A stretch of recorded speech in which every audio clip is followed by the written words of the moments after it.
ప్రపంచ ప్రఖ్యాత మెదక్ కేథడ్రల్ చర్చ్లో 101వ క్రిస్మస్ వేడుకలు ఘనంగా ప్రారంభమయ్యాయి. ప్రపంచ ప్రఖ్యాతిగాంచిన మెదక్ కేథడ్రల్ చర్చ్లో 101వ క్రిస్మస్ వేడుకలు భక్తి శ్రద్ధలతో ఘనంగా ప్రారంభమయ్యాయి. శతాబ్దానికి పైగా చరిత్ర కలిగిన ఈ మహోత్తర దేవాలయంలో క్రిస్మస్ మహోత్సవాలు సాంప్రదాయబద్ధంగా కొనసాగుతున్నాయి. ప్రతి సంవత్సరం ఆనవాయితీ ప్రకారం ఈ ఏడాది కూడా సిలువను ఊరేగింపుగా తీసుకువచ్చి చర్చి ప్రాంగణంలో ఘనంగా ప్రతిష్ఠించారు.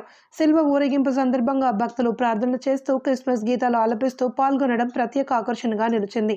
తెల్లవారుజామున నిర్వహించిన ప్రాతకాల ఆరాధనతో క్రిస్మస్ వేడుకలు అధికారికంగా ప్రారంభమయ్యాయి. ఈ ఆరాధనలో in-charge bishop right reverend Reuben Mark దైవవాక్య సందేశం అందిస్తూ క్రిస్మస్ ప్రేమ, శాంతి, క్షమ, సేవాభావాలకు ప్రతీక అని పేర్కొన్నారు. యేసుక్రీస్తు బోధనలు సమాజానికి మార్గదర్శకమని తెలిపారు. ఈ వేడుకలకు రాష్ట్ర నలుమూలల నుండి క్రైస్తవులు పెద్ద సంఖ్యలో తరలివచ్చారు. క్రిస్మస్ నేపథ్యంలో ఎలాంటి అవాంఛనీయ ఘటనలు జరగకుండా జిల్లా ఎస్పీ డివి శ్రీనివాసరావు ఆధ్వర్యంలో సుమారు 500 మంది పోలీసులతో పటిష్టమైన బందోబస్తు ఏర్పాటు చేశారు. మొత్తంగా మెదక్ కేథడ్రల్ చర్చిలో 101వ క్రిస్మస్ వేడుకలు ఆధ్యాత్మిక వైభవంతో భక్తుల ఉత్సాహంతో కొనసాగుతున్నాయి.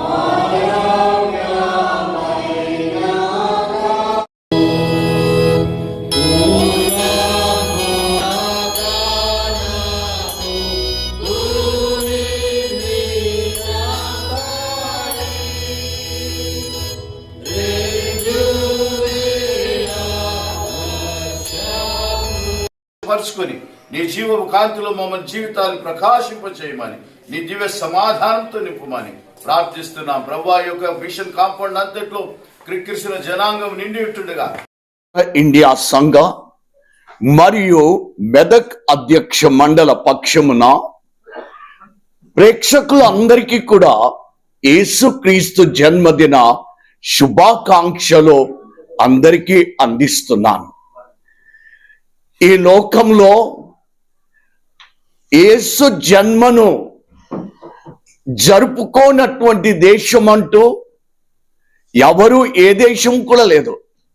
అన్ని దేశాలలో ఆయన జన్మను ఏదో ఒక రకంగా జరుపుకుంటుంటారు. కారణము ఆయన లోకరక్షకుడుగా జన్మించినందుకు.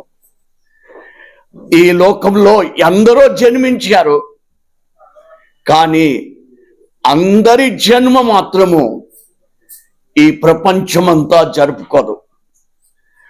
జరుపుకునేటువంటి ఒకే ఒక వ్యక్తి జన్మదినం ప్రపంచమంతా, అది యేసు క్రీస్తు జన్మ. కారణము ఆయన లోకరక్షకుడుగా జన్మించాడు.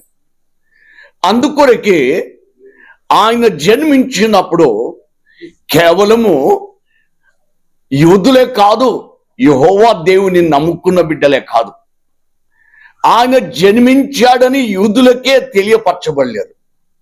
కానీ యేసయ్య జన్మించబడ్డాడని ఆయా ప్రదేశాలలో వారు ఇతర విశ్వాసులైన జ్ఞానులకు నక్షత్రం ద్వారా తెలియపరచబడినప్పుడు వారు కూడా వచ్చి యేసయ్యను వారు పూజించారు, ఆయనకు అర్పణలు అర్పించుకున్నారు. వారి జీవితము ఎంతో ధన్యమైంది. జన్మించిన యేసు ప్రభుని మొట్టమొదటిగా ఆరాధించిన వాళ్ళలో వారి జీవితాలు ఎంతగానో బహుగా వర్ధిల్లాయి.